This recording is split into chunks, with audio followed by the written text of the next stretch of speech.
नमस्कार, मैं संजय पांडे और आप देख रहे हैं समाज की बात।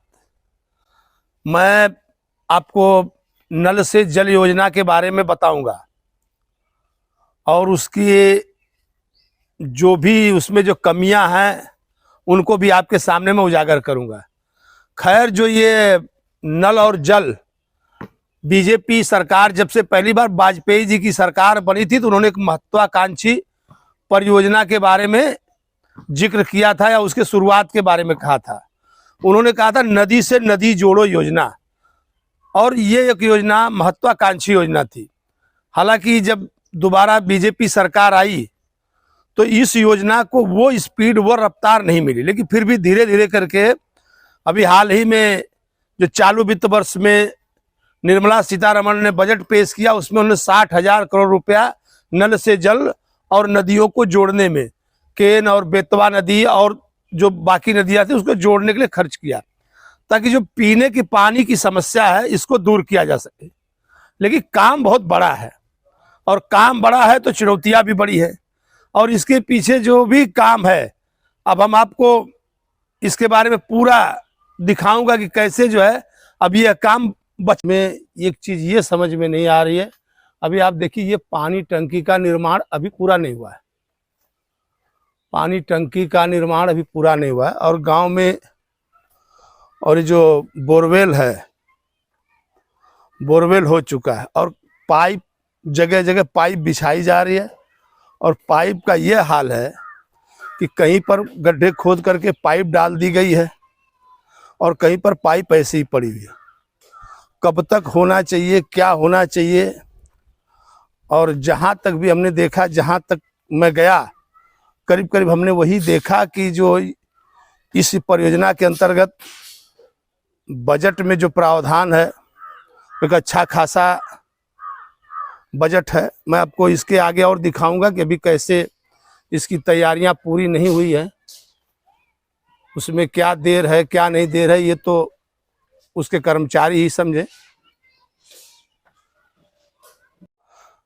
तो हम आपको इसके पहले पानी टंकी पर ले गए थे, पानी टंकी दिखाया, वहां पर जो बोरिंग हुई थी उसको दिखाया, और पानी टंकी का निर्माण कार्य अभी जारी था।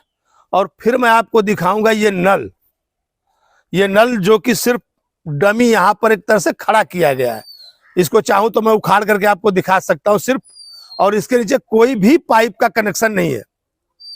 हमने लोगों से पूछा जिसके घर पे नल लगा था, तो उन्होंने कहा हमसे साइन लेके गए और ये कह करके गए कि इसी को नाप करके हम आगे यहाँ तक पाइप पहुंचाएंगे पानी की। और मैं आपको दिखाऊंगा कहीं कहीं रोड में 150 फीट तक पाइप भी डाल करके वैसे पाइप खड़ी करके छोड़ी गई है, कहीं ऐसे नल छोड़े गए।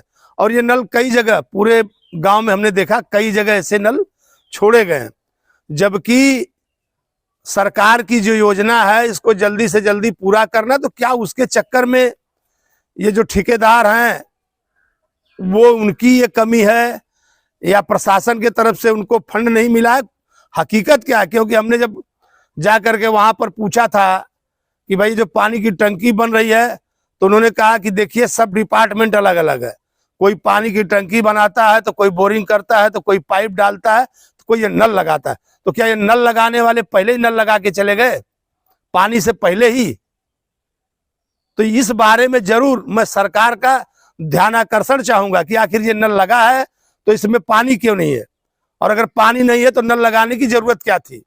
और ये जो योजना है इसके बारे में आपको मैं बताऊं कि इसके तहत जो वार्ड के अध्यक्ष होते हैं, वार्ड के अध्यक्षों को बाद में इस पानी का बिल जो आएगा उसको वसूलने का जिम्मा उनके जिम्मे दिया गया है, और इसकी देख रेख का जिम्मा जो पंचायतों में ग्राम प्रधान होते हैं और वार्ड के अध्यक्ष होते हैं, तो वार्ड के अध्यक्षों को 500 रुपया वेतन सरकारी मिलता है, और 2,000 रुपया इस नल अनुरक्षक के रूप में उनका एक पोस्ट होगा जो कि वार्ड के अध्यक्ष रहेंगे। अगर वो इस पोस्ट से को लेने से मना करते हैं तो उसकी नियुक्ति दूसरे की होगी, नहीं तो 2,000 रुपया और प्लस 500 2500, और प्रति नल 30 रुपया किराया होगा।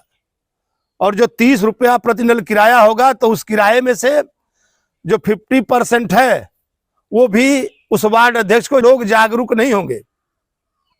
लोगों को भी चाहिए कि उनके वहां जो योजनाएं आ रही हैं, उनके वहां जो योजना चल रही है उस पर वो लोग ध्यान दें। फिर मैं अभी तो ये दिखाया हूं आपको ऐसी, और फिर आपको सिर्फ और सिर्फ पाइप और पाइप ऊपर करके चले गए, उसको भी मैं।